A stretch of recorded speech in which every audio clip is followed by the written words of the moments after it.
Hey, what are you supposed to be? Those were the first words she ever said to me. The first words Angel said to me over 20 years ago. My father, if you can call him that, was an abusive piece of garbage. I sometimes wondered if he changed after Mom left, but I guess he's always been that way. He just hid it better. After she left, things grew from bad to worse. He just gave up, lost his job, and spent his days getting wasted on the cheapest liquor he could find. In the mornings, I was awoken by him, cursing and rummaging through the apartment to find whatever booze was left. In the evenings, he'd drunkenly yell at me to leave him the heck alone. The worst, however, were the days when he raised a hand against me. Every single time I wondered what I'd done wrong, pleaded with him to tell me why he was so mad at me, but there was never a reason. No, all his words, all his accusations, they were nothing but excuses. He just wanted to vent his anger, to beat me, and beat me he did. The day I met Angel, I'd been hiding in my room, staring at a picture of my mom and begging for her to come save me. Of course, he heard, and the moment he saw the picture, he flipped. He ripped it from my hands and tore it apart. Before I could protest, he slapped me across the face. "Don't you ever say shit like that again. I'll dare you." He slurred at me, holding a bottle of liquor in his hands. As so many times before, I ran and fled from the disgusting hellhole our apartment had become, yet I didn't make it far. My tiny legs gave way and I broke down crying. I huddled up, arms around my knees, and sat sobbing in the building's hallway. On my cheek, I could still feel his knuckles, and I could taste the blood that ran from my split lip. The few other people who lived in the place ignored me, pretending they didn't see me, like they always did. No one cared about a crying little girl. I was all alone. That's until I heard her voice. "Hey, what are you supposed to be? Why are you crying?" When I looked up, I saw an older girl, a teenager, crouching in front of me. Her round face was framed by wild strawberry blonde hair, and her eyes were of the deepest blue. Her most prominent feature, however, was her smile. It was bright and toothy, more akin to a comical grin than anything else. When I saw it, the tears stopped and I couldn't help but giggle. "There now, that's much better," she said, laughing, and patted me on the head. "Who are you?" I asked in a sheepish, barely audible voice. For a second, she looked away, and a contemplative look washed over her face. Then she grinned at me again. "I'm Angel," she brought out in a voice as cheerful as her smile. Once more, I giggled. That's how I met Angel, and that's how we became friends. Angel was an odd one. I'd met no one just like her. She was always positive, always bouncy and full of energy, and she always wore that wide, beaming smile. Yet I never learned much about her or her life. I didn't know if she went to school or worked, who her parents were, or where she lived. All she told me was that she lived in the same building, but her place was in such a terrible state of disarray, she was too embarrassed to invite anyone over. For all I knew, she lived every day not having a care in the world, just having fun and doing whatever she wanted. During my time with Angel, she taught me about the streets and the area we lived in. While those things might have been special for an adult, for an 11-year-old child, they felt like the best-kept secrets in the world. One day, she led me to an abandoned backyard where a bunch of strays had made their home. On our way, Angel told me that one of them had recently born young. I was out of it. At first, the kittens were terribly afraid of me, but Angel taught me how to befriend them. Over the next couple days, the two of us spent hours petting and playing with them. On another day, she introduced me to Mrs. Schneider, who owned a small corner store in the area. It was a chaotic place, but Angel told me the old woman loved nothing more than little kids. Occasionally, she'd even hand out free candy. The moment I stepped inside and actually saw the old lady, I almost ran away. I'd imagined her to look like a fairy godmother, but the woman behind the counter couldn't have been more different. Her face comprised nothing but wrinkles, and her bony hands held onto the counter like the claws of some animal. The worst, however, was her expression. Her mouth was pressed together into a single hard line as she stared us down with piercing eyes. "Now, what are you doing here? Didn't I tell you to never come back? I don't want no girls like you in my store." Oh, Auntie Schneider, I know you don't mean those things. Angel said, laughing, and vanished between the store aisles. Now you little, I'll dare you. She started, but broke up when she saw me. Suddenly her expression softened, and her face melted into a warm, caring smile. My oh my, and who might you be? She asked, stepping past the counter and towards me. She's my friend, Angel proclaimed from down the aisle. Mrs. Schneider shot her a piercing look before she turned back to me. Now, little girl, you should be careful who you're friends with these days. She whispered into my ear. That one over there, she's no good. But my, look at you. You're nothing but skin and bones. Let me give you a little treat. With that, the old lady vanished behind the counter again and rummaged through the drawers. She was wheezing and mumbling to herself, but when she finally emerged again, she handed me a candy bar. There you go. Thank you. I whispered with downcast eyes, shuffling around awkwardly. Now, aren't you well-mannered? Not like, hey, hold on, what's that in your pocket? Oh no, busted. Angel said, laughing. Before the old lady could so much as react, Angel had gotten a hold of my hand, and together the two of us rushed from the store. Thanks again, Auntie Schneider. Angel called out over her shoulder. Don't you dare call me that, and don't you dare come back. As we ran, Angel was still laughing, and soon I joined in her laughter. We only stopped when we'd made it a few blocks down the road. There, we fell to the ground, utterly exhausted. Angel was still giggling to herself and showed me a candy bar of her own, one she must have snuck from one of the aisles. Angel, I brought out in shock. You can't do that. She only waved her hand, downplaying what I'd been taught to be a terrible crime. It's all right, it's all right. Auntie Schneider doesn't mind. She's just pretending to be an angry old lady. Of course, I trusted her. And of course, the same thing would happen every time we went there. Yet, sometimes, I could have sworn I saw a hidden little smile on the old woman's face as the two of us raced away. Her curses, however, always stayed the same. This wasn't the only time Angel showed me her special talents. Stealing candy from an old lady's store was one thing. Doing the same at a costly art store was entirely different. Said store was in a nearby mall. It was a giant multi-storied monstrosity of a building. I'd only ever been there a few times, years ago when Mom was still around. Being back there after all those years felt different. Almost like I shouldn't be there, didn't belong. As Angel led me through the mall's enormous halls, I did my best to hide behind her, trying not to be seen by the people around us. All the while, Angel's head darted here and there, scanning the area with her deep blue eyes.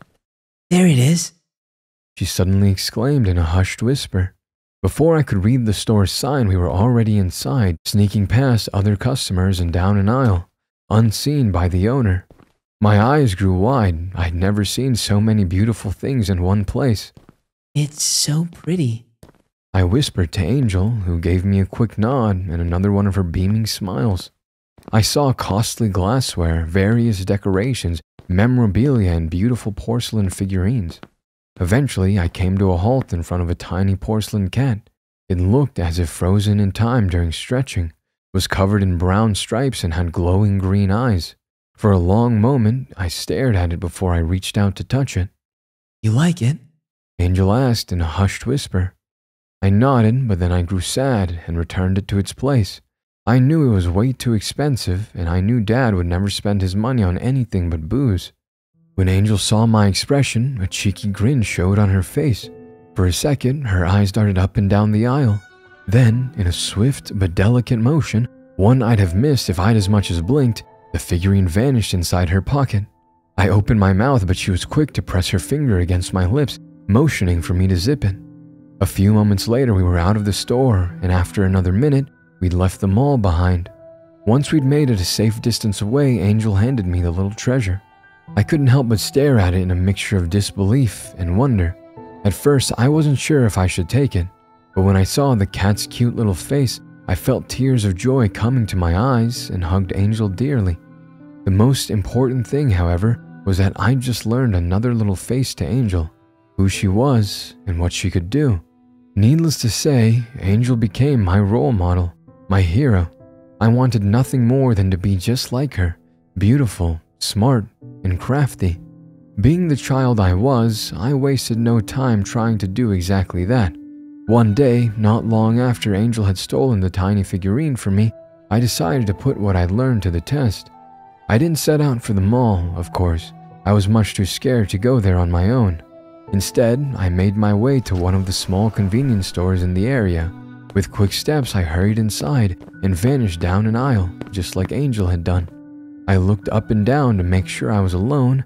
Then, with a shaking hand, I reached out to one of the many chocolate bars.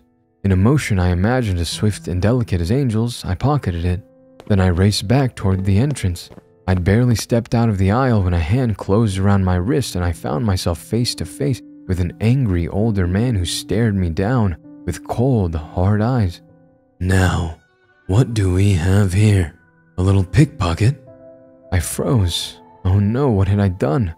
Stupid, stupid. You aren't Angel. You aren't like her, not at all. No, I started, but my voice broke and didn't want to function anymore.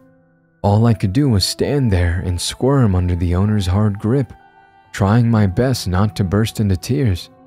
Out with it, you little rascal, he commanded while his eyes dug into me. Without saying another word, I dutifully revealed the chocolate bar and with downcast eyes handed it to him. When I tried to run, however, he didn't let go and instead pulled me in closer. Not so fast, he started. Let me tell you what they usually do to little thieves like you. The police will come and they'll throw them into jail for a very, very long time. I'll let you off today, but if you ever do anything like this again, I'll call them right away. As a child, and under the man's hard, scrutinizing eyes, I had no doubt he was telling the truth. Within moments, I burst into tears, and when I did, he finally let me go. If I'll ever catch you here again, you're in for it. He yelled after me as I booked it from the store with tears streaming down my eyes. I'd barely made it a single block when I saw Angel nearby. In my embarrassment, I tried to rush past her unseen. Angel, however, had already seen me and stepped right into my path with outspread arms. I came to a halt. At first, I tried to hide my tears, but then I threw myself into her arms. Now, you little troublemaker, what did you do this time? Do they really send little kids to jail for trying to take a chocolate bar? I burst out while snot ran down my nose. When Angel heard this, she burst out laughing and patted my head before she leaned down to face me. So that's it. Now listen to me. A good little girl like you shouldn't do things like this. But you're doing it, Angel. I protested. Yeah, but that's different. I'm not a little girl anymore. Pouting, I bit my lip and turned away from her. When Angel saw it, she began giggling once more. Hey, how about I show you something super cool? With that, and without waiting for an answer, she took my hand and dragged me after her. Wait, Angel, where are we going? Instead of answering, she gave me another one of her toothy, trademark smiles. We raced down the street, then through an alleyway, and then up another street before we came to rest in front of an unremarkable building. I stood next to her, panting with no idea what was going on, but Angel was quick to point at the sign above the door. What's that? I could finally bring out. An internet cafe, Angel announced. Come on, let's go in. At this time, internet cafes were still a popular thing. The internet wasn't as ever-present as it is today, and our old social house building, like so many others in the area, had no connection. Yet at my age, I'd had no idea what an internet cafe, or even the internet, was. When Angel sat me down in front of a giant computer monitor and opened up a website comprising of nothing but kitty pictures, my eyes grew wider than they'd ever been before. Oh my God, I love them. I want all of them. I half screamed in my excitement, making a few other patrons throw us a disdained look. Not so loud, dummy. Angel castigated me, giggling. Before I knew it, we'd spent half an hour in front of the computer. Angel had just shown me a page full of little flash games, and I was busy helping little cat catch fish when someone spoke to us. Now who do we have here? You know our hourly rate, right? And it's double since you brought someone with you. Let me guess, no money again? When I looked up from the game, I saw a man in a sweaty shirt that strained under his heavy pot belly. His tiny bead-like eyes were focused on Angel and only Angel. It was almost as if I didn't exist. And as he continued to stare at her, a hungry grin came over his face. For the shortest moment, as Angel turned to face him, her smile wavered and a disgusting look came over her face. For a long, strained moment, neither of the two said anything before Angel went up to him and whispered something into his ear. A second later, the man walked away and Angel turned back to me. Hey, I've got to take care of a little something. The owner's got some problem with the computers, and wouldn't you know it, I'm secretly a computer wizard. Just stay here and play your game. I'll have it fixed in no time. I was about to ask her if I could tag along, but before I could, she gave me another pat on the head. Look, you just stay here and help the little kitty catch all the fishes, alright? I gave her an enthusiastic nod and went back to my game. Minutes passed, soon half an hour, and eventually, Angel returned to my side. Good as new. She brought out, giving me a thumbs up. Incidents like this took place a lot when I was with Angel, and many times she had to leave my side for a bit. Sometimes she ran into one of her many friends. Other times she offered her help to people, just like that day at the internet cafe. As a child, I believed everything Angel told me. Angel was the smartest person I knew. It was only natural that she could repair cars or fix broken computers. I had no doubt that she could do anything. As I grew older, however, I understood what was really happening. Even though Angel was always smiling, always positive, and always full of laughter. As happy as my days with Angel were, they weren't free of trouble. I always dreaded going home, and I was always afraid when I pushed open the door to our apartment. Often, Dad was still awake, heavily drunk and staring me down with a bottle of his disgusting liquor in hand. Sometimes he'd yell at me or threaten me. Sometimes he'd throw an empty bottle my way, but he always stared at me as if I didn't belong, as if I was a stray who'd wandered into the wrong place. The hell's that? He yelled at me one day early in the afternoon. He'd made his way into my room and, like so many times before, rummaged through what few things were left in it. I knew he was desperate to find something, anything of value he could trade for booze. What he held in his hand that day, however, was the small porcelain cat Angel had stolen for me. My kitty! I burst out when I saw it in his hand. Where the hell do you get that stupid thing from? Don't tell me you took some of my money. I knew I should have been able to get more than 2 bottles. No, Angel gave it to me. Angel? The hell you talking about, you dumb little bitch? He snapped at me. By now he'd grown angry again, seriously angry, and without waiting for an answer, he hurled the small figurine across the room. No! I screamed, jumped off the bed, and hurried to where it had landed. I'd hoped it was all right and that nothing had happened to it, but he'd thrown it with such force the tiny figurine had shattered into dozens of pieces. When I saw it, a little paw here, an ear there, and part of the tail further away, I broke into tears. Why, Daddy? Why'd you do that? I asked, sobbing. For a moment he stared at me, his free hand already balled into a fist, but then he lowered it again. A short little laugh escaped his mouth before he turned to leave the room. Stupid bitch, crying about something like that. He mumbled to himself. At that moment, I hated him more than I'd ever hated him before. As I sat there on the room's dirty floor, I tried to piece the little figurine back together. The harder I tried, though, the more it broke apart, into tinier and tinier pieces. Eventually, in a mixture of frustration, anger, and sadness, I jumped to my feet and rushed toward the door. I hate you! I screamed at Dad before I up and vanished. His tired eyes focused on me, and I saw the surprised look on his face for having stood up to him. At that moment, I felt as strong as Angel, unstoppable. But then, as I dashed down the stairs, the tears returned. Angel's kitty. He'd broken it just because I had it, just because he could. Outside, I slumped down in a corner near the building's entrance. As much as I tried, the tears didn't want to stop. I don't know how much time had passed, but eventually, I felt a well-known pat on my head, and when I looked up, I saw the same round face framed by strawberry blonde hair. Always crying, you little dummy. He broke the kitty. I lamented between sobs. No biggie, I'll get you another one. I'll get you all of them, in all colors and all shapes. But he'll just break them again, all of them. He'll break everything, just like Mom's picture. With that, I began sobbing once more.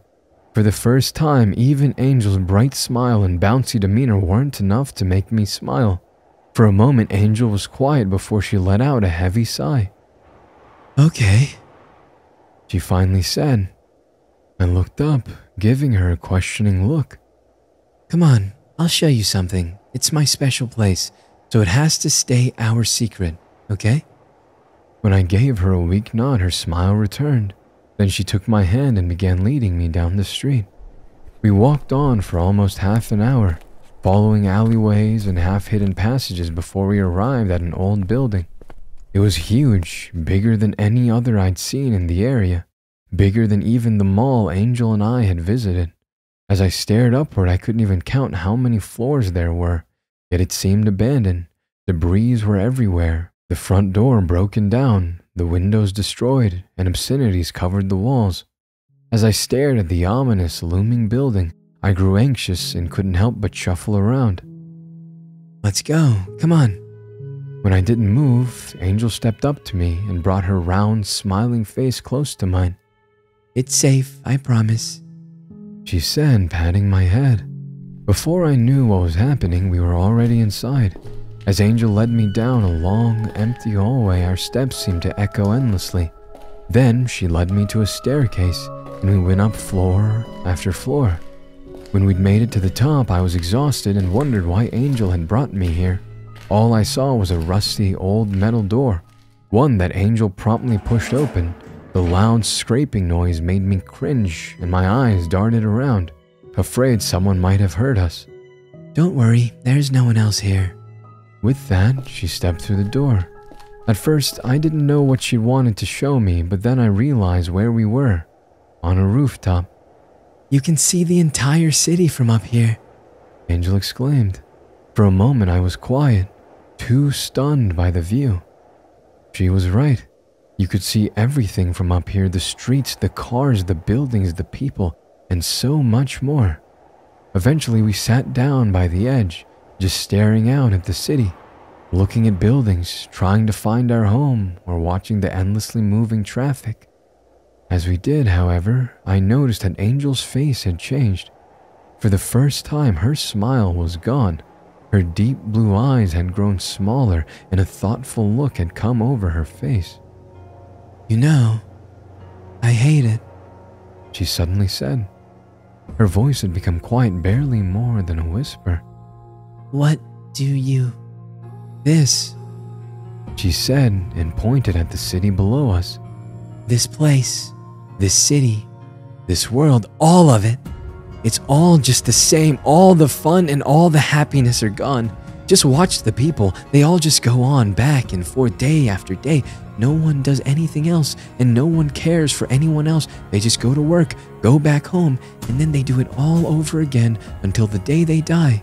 There's no color anymore. They're all just gray. As I listened to her and looked down myself, I noticed it too. The traffic moved through the street in endless lines of cars that all looked the same. The sidewalks were full of people just shuffling along. As I watched, I realized how right she was. It really was all just the same. Why is it like that? I eventually asked. That's just how it is. Life, I mean. People lose their innocence, their imagination. They forget their dreams and abandon their wishes. And then they replace them with work, with money, with responsibilities, and with this. She exclaimed, pointing at the gray mush that was our city once more. They abandon who they are, who they once were, and so they turn gray. By now, all the color in this city's gone. But where'd it all go? Up there, in the sky. Every dream, every wish, and every bit of innocence and imagination, they turn into tears, into irradiant tears. And they're all up there, gathering in the sky. I stared at the bluish-gray sky. and the clouds and the sun hidden behind them, but I didn't know what she was talking about. I can't see it. Suddenly, Angel put her hands over my eyes. Well, that's not how it works. You can't see them with your eyes, but you have to use your heart, your imagination. Up there in the sky, there's all the wishes and all the dreams people gave up on. They come in all the colors of the rainbow. It's the most colorful and beautiful place in the entire world. One full of joy and happiness. A sky full of irradiant tears. An ocean of the brightest colors. As Angel continued to describe it and told me about their radiant tears and of people's formless and forgotten dreams, I could slowly see them in my mind. I imagined an ocean of all the colors in the rainbow wafting through the sky. It was hidden from normal eyes, but still there. Can you see it? Angel asked in a whisper. Yes, I can. It's so beautiful. At that moment, Angel took her hands from my eyes and sat down next to me. You know, I wish I could escape from the gray, colorless world down there. I wish I'd be forgotten by everyone too. By everyone and anyone. Then I could become an irradiant tear myself and be part of that beautiful ocean forever. But I won't forget you. I'll never forget you, Angel. I blurted out in an instant. When I said this, Angel smiled at me. Yet this smile was so different from her usual one. It wasn't the same beaming one she always wore, no. This one was full of endless sadness. Angel? I'm joking, silly. She was quick to say, and her usual beaming smile returned. A moment later, she put her hands in her pockets and with a wide grin, brought out a handful of candy which she divided between us. A moment later, she put her hands in her pockets and with a wide grin brought out a handful of candy which she divided between the two of us. I don't know how long we sat there. It had been the middle of the afternoon when we'd made our way up the stairs. As we talked, the sun wandered over the horizon. For a few short minutes, I thought I could actually see them. Angel's irradiant tears. When the sun set, the sky was full of colors. At first it was bright yellow and orange, then vibrant red and violet before it was all replaced by the dark of night. Even then we still sat there, staring up at the sky and the stars, and Angel told me stories about every single one of them. They were all beautiful, colorful words, places of happiness, full of joy and dreams and wonder, and once Angel became an irradiant tear herself, she'd be able to visit all of them. We should head home. It's gotten way too late, she eventually said. I yawned and gave her a mumbled reply, which prompted another giggle. She carefully led me down the many dark flights of stairs, out into the street and back to our building. Well, you better head to bed. We don't want you to be tired all day tomorrow, do we? As she said this, I suddenly couldn't help it and threw myself at her. Angel, I don't want to go back. He's always yelling at me and hurting me and destroying everything. Why can't I come with you? Why can't I sleep at your place? I told you, dummy, my place is a mess and I'm too embarrassed to show anyone. But I don't mind.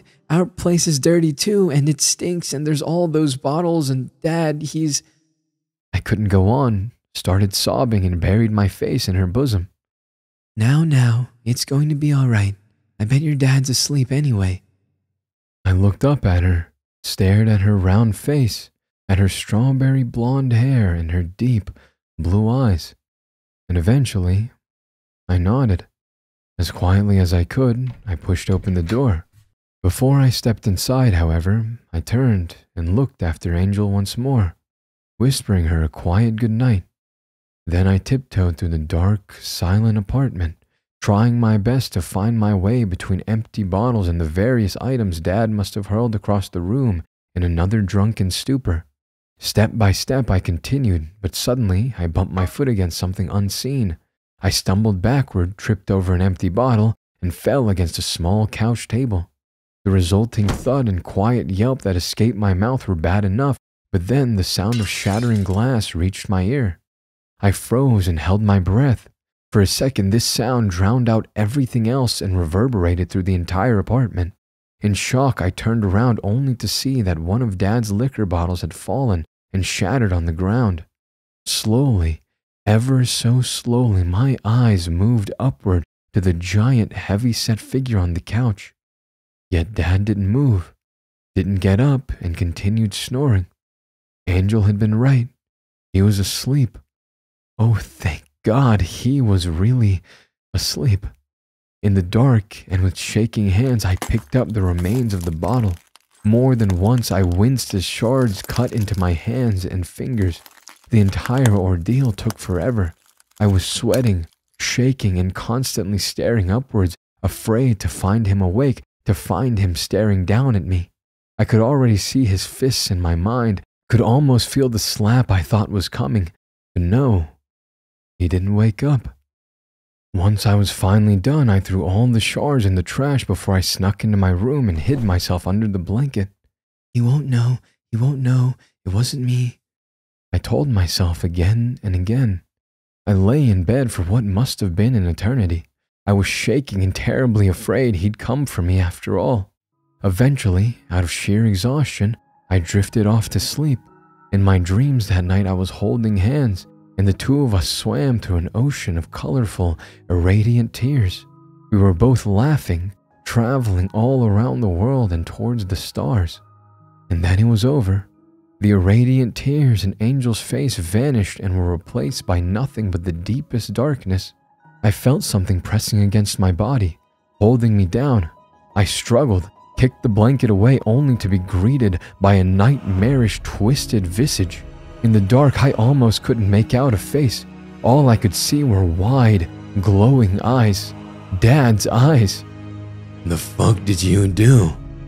His voice was icy, quiet, but full of pure, unadulterated anger. Daddy, I started, but the moment he heard my voice, one of his hands closed around my neck. You goddamn little bitch! He screamed at me. His breath stank of his disgusting liquor, making me cough, almost gag. Thought you could hide what you did, didn't you? A laugh escaped his mouth.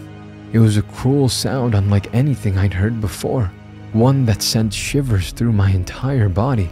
You're just like your mother, just like her trying to make a goddamn fool out of me. No, Daddy, I'm sorry, I didn't mean to. I pleaded with him, yet my quiet voice didn't seem to reach him. And in one swift motion, he pulled me from the bed and hurled my tiny body across the room. I landed, crashed against the wardrobe on the other side. When he heard my pained cry, he laughed again. That's what you get for messing with my booze. Shambling, he made his way towards me. Each of his steps was slow and so hard it seemed to shake the entire building. By now, I'd pushed myself to my arms, then my knees, and began crawling away. I knew I had to get away. I had to get out, but before I could, his hand closed around my ankle. Oh no, you won't. Not today, not anymore. He slurred at me. It's always you, it's always been you, the one who ruined everything. If it hadn't been for you, Julie wouldn't have left me. I'd still have my job. Without you, everything still be all right. As he screamed those words at me, he pulled me up by the leg and brought my little body up in front of his face. Even in the dark, I could see the mad grin that distorted it, could see how wild his eyes were. The pain as he jerked me upwards had been almost unbearable, but his expression was so much worse. Panic washed over me in heavy waves and I struggled. I beat the air with my thin arms before I began screaming. I screamed for Angel, screamed with what little strength I had left, screamed at the top of my lungs. Yet within moments he pushed his giant sweaty hand over my mouth, drowning out my screams. My hope. Shut the fuck up, there are no angels who will come for you. And then he brought his mouth close to my ear and whispered, No one will come for you. As he said this, he began laughing again. It was a manic, wild sound, more animal than human, reminding me of a wild dog me and Angel had once seen. Once more, I struggled, fought, tried to scream again, and bit down on his hand. I didn't even see the slap coming. It was hard, all knuckles. For a moment, my vision went dark. When it returned, I could taste blood in my mouth. Oh, that's not all. That's nothing. I'll make sure to shut you up for good. With that, he stumbled toward the small kitchenette at the other end of the apartment and threw me to the ground. Before I could even move, he brought his foot down on me. For a terrified moment, I thought he'd crush me, trample me until there was nothing left of me. But then, in the waning light of the moon, I saw something in his hand, something long and shimmering. Should have done this years ago. Should have done it the moment Julie pushed you out of her body. But now, I'm taking it all back. My life, Julie, everything. Without you here, it's finally going to be all right. And in that moment, I screamed once more with tears of desperation in my eyes. I called out to her, called out to Angel to save me, to rescue me. Dad only laughed. By now, his laughter was shrill, nothing but insane. For a single mad second, he even joined in my screams, mimicking my voice and calling out for Angel as well. Then the front door burst open. It had to be a dream, an illusion, nothing but a figment of my imagination. A moment later, however, a figure threw herself at Dad, freeing me and sending both of them stumbling back. Who the fuck? He cursed. For the shortest of moments before the moon vanished behind the clouds again, I saw a round face, strawberry blonde hair, and deep blue eyes. Angel, how are you? Our eyes met. Run! Get out and... Her voice was cut off when Dad plunged the kitchen knife deep into her body. Suddenly, all the sound was gone. I didn't hear Angel's pained screams, nor Dad's triumphant laughter. Instead, all I could do was to stare at the single dark spot on Angel's body that grew bigger and bigger. No! Angel! I finally screamed. Once I'm done with this bitch, I'll make sure to... Dad never finished his sentence. When Angel had thrown herself at him, when the two had tumbled away from me, they'd come to a stop right next to a window. With a last bout of energy, Angel pushed him backward. Glass shattered, wood broke, and a moment later, nothing but an empty, broken window remained. Dad was gone, but so was Angel. For long moments I stood there staring at the ruined window, waiting, hoping for Angel to fly upward, for her to be an actual angel. I hoped for her to be what I always thought she was, my guardian angel. Yet the real world is no fairy tale. No, it's a gray, colorless, and most of all dark place. I stood there when police sirens reached my ears, when people started screaming, and I still stood there when the police stormed into the apartment. When they tried to lead me outside, I screamed at them, fought, and told them Angel would be back, that she'd rise and come for me. It didn't happen, of course. As they dragged me outside, I heard it. Not he fell, but they fell. 2 bodies, 2 dead. I don't remember how long I was at the hospital. Everything after that night was a blur and none of it mattered. Angel was gone. Over the next few years, I went from foster home to foster home. Things weren't easy and I wasn't a good child and turned into an even worse teenager. One day, however, by sheer accident, I ended up in the same dilapidated building. Almost in a trance, I went up the stairs. As I did, I could almost feel Angel's delicate hand holding on to mine. When I made it to the rooftop, I remembered it all. The lost dreams and wishes, but also the irradiant tears. As I stared at the sky, I wondered when I'd lost my dreams, when I'd given up on them, and if I'd ever get them back. No, I told myself, as I stared down at the city below.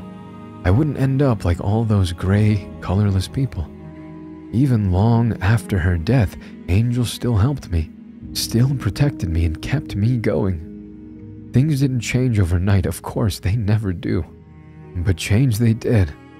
By now, over 2 decades after Angel's death, my life isn't exactly happy, nor is it the most beautiful or colorful. But I found my very own dream. I did what Angel did for me. I helped those poor little girls out there, those poor little souls just like me. Over the years, I learned more about Angel and who she really was. Susan, that's what her real name was. And just like me, she was a damaged and abused girl. She was no older than 16, without a home or family, and did what she had to get by. That night, like so many others, when she didn't have one of her friends to take her in, Angel had been sleeping in a hidden corner of the building's hallway. That's how she'd heard me, and that's how she'd been able to rescue me. She was nothing but a child herself, one haunted by her very own demons. She never showed them in front of me and pushed them away to become what I needed the most, a guardian angel. There's one thing, however, one thing I'll never be able to do. Angel's dream had been to be forgotten by everyone and anyone, and to become part of the beautiful, colorful ocean in the sky she loves so much. Yet she never will be, not as long as I live. For Angel's someone I can never forget. I'm sorry, Angel. I'll guess you have to wait a bit longer before you can become what you truly were. An irradiant tear.